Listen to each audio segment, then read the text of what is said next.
What's up guys, Gemma here and back again for another video, and it is going to be that pickups video that I was teasing in this retro game hunt right here, which dropped on Monday. It will be located in the cards if you haven't seen it.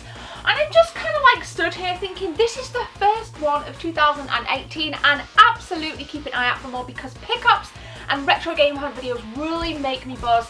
I love adding to this collection and I know you guys love to see it. I'm always getting asked questions on the social media as to when is the next video coming for pickups, when is the next retro game hunt, and there's loads planned. So guys, you got to stay tuned. Now I'm going to be showing you some awesome stuff.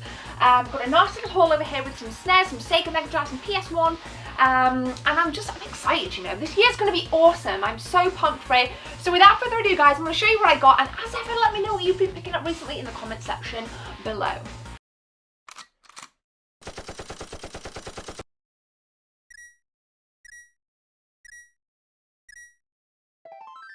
Right, let's drop in with my favourite console of all time. Of all time. If you know me, you'll know that the Super Nintendo is where it is at for me. Now, I don't have this in my collection. And I just, yeah, we're still recording. I just had to check that there, guys. It is Super Battle Tank. Now, I have some glue, some kind of glue remover for this tag here. Usually, Kirkby sells and Exchange, the store that was the Retro Game Hunt. Their stickers aren't very sticky, but this is on the box, and I tried to peel it off, and oh, we won't even go there.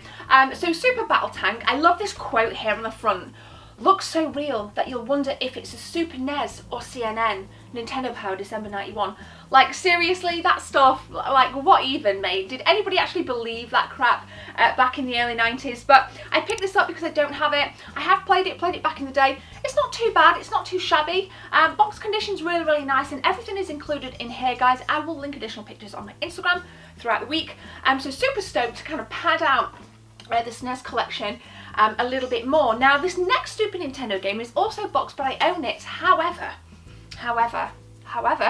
I own a different box version of it. I own the yellow box version. I'll show you on B-roll. So I decided to pick this little beast up, Super Mario World, the red box version. You may have seen it, you may have not seen it on the Retro Game Hunt video itself, but this only cost 25 quid, so I was just like, what? I'm going in for that. I do definitely need to kind of snag the Sentinel cases for these, and I know this will just be looked after so much. And I was kind of looking for this as well, you know, just as the kind of collector side of me rather than the gamer side of me, because obviously I own a copy already.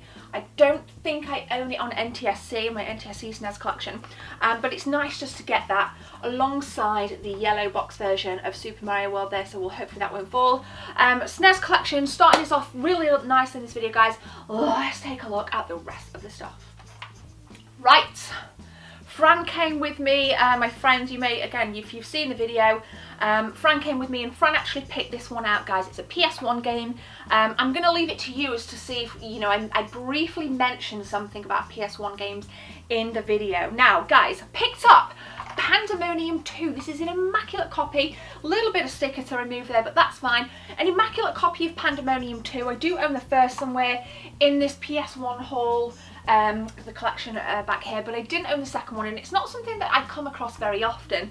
Now, I have only played the first, I haven't played the second, but if you've played Pandemonium 2, what I want to know from you guys is which one do you prefer, the first one or the second? It was definitely a game, you know, the first one that was kind of prominent in my childhood. I remember my friends Matt and I think Paul may have been like speaking about this. I can briefly recall Paul mentioning something about this back in the day, but definitely Matt. So I've got fond memories of Pandemonium growing up, and I love that nostalgia kick. As with any retro game hunt or retro game pickups videos, I always feel that nostalgia when I'm filming, you know, like I just buzz off it so flipping much. I love this community, I love this.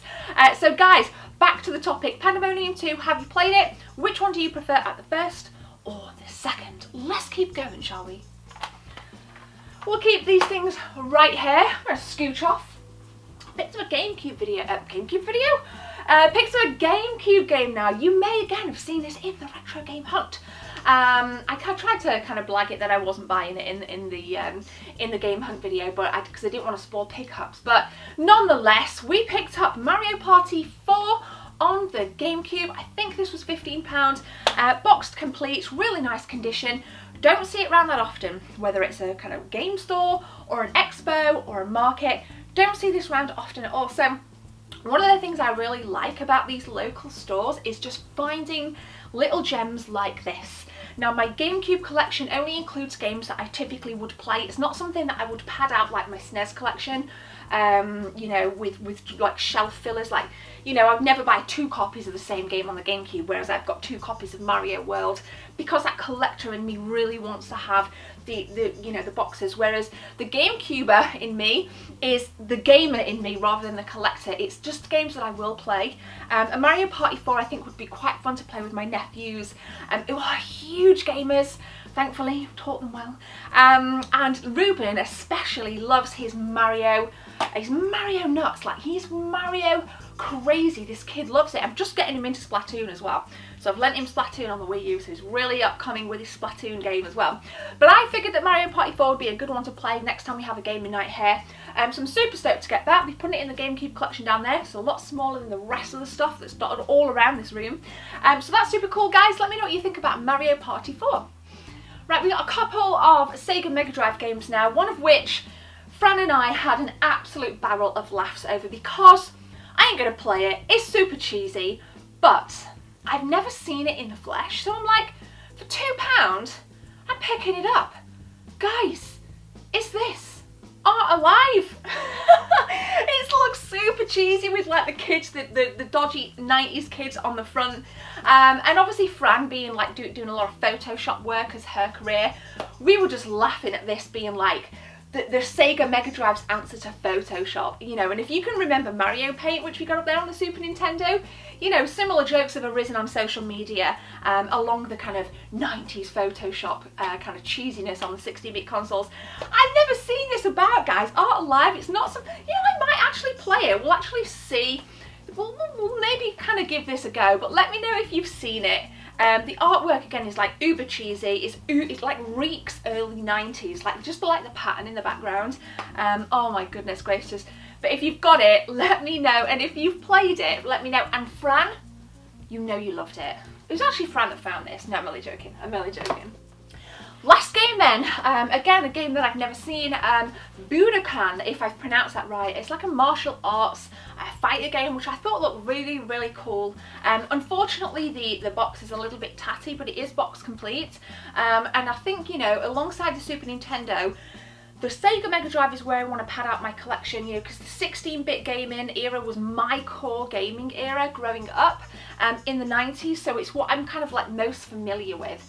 I think at all times of our life we've drifted in and out of various gaming genres, like the N64 I never played massively. I was into my Ocarina and into my Banjo-Kazooie, but aside from that, I'm a Diddy Kong, but aside from that, you know, the N64 was a little bit lost on me as I went to university, and it got kind of unpopular, but nonetheless, Mega Drive, SNES, bring it in, baby. Let's go for the 16-bit games. And again, you know, I've not played this, so I kind of figured we'd pick it up, give it a go, and just see what it is about. So let me know, guys, have you played it? I really like the artwork on this as well.